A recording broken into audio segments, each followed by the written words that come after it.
आपका स्वागत है अवकाश प्राप्ति के बाद अगले संस्मरण में।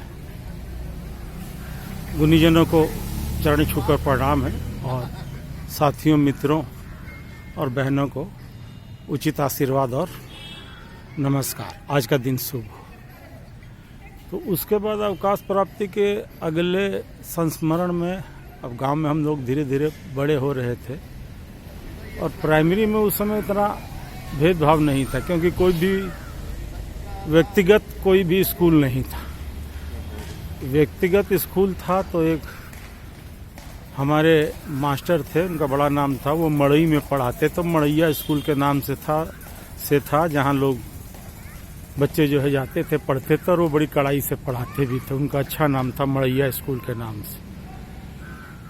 तो हम लोग जहाँ पढ़ते थे वहाँ MBBS डॉक्टर के भी लड़के पढ़ते थे, उनकी लड़कियां भी पढ़ती थी और हम लोग भी थे। मतलब कोई भेदभाव नहीं था, सब लोग एक ही साथ मिलकर प्राथमिक स्कूल में पढ़ाई करते थे और सब में बड़ी अच्छी दोस्ती थी।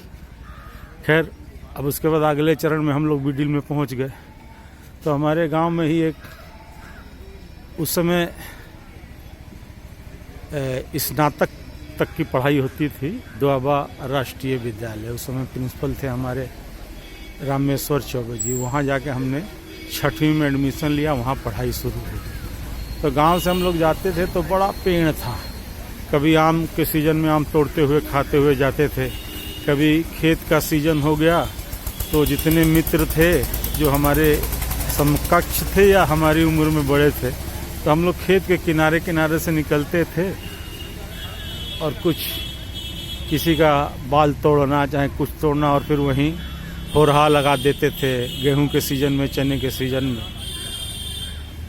इसी तरह दिनचर्या चलती थी। उस समय खेल कूद का भी अच्छा प्रबंध था। हमारे जो इंटरमीडिएट जिसमें हम 6th में पढ़ते थे वहाँ फील्ड था, तो अच्छे अच्छे टूर्नामेंट हुआ करते थे फुटबॉल के और हॉकी के, क्योंकि उस समय क्रिकेट का प्रचलन अभी शुरू नहीं हुआ था गांव में। अभी उतना 66-67 में इतना प्रचलन नहीं था।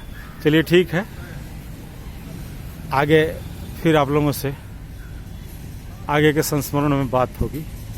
आप सभी लोगों का एक बार फिर स्वागत है। अनिल गुप्ता, गाँव।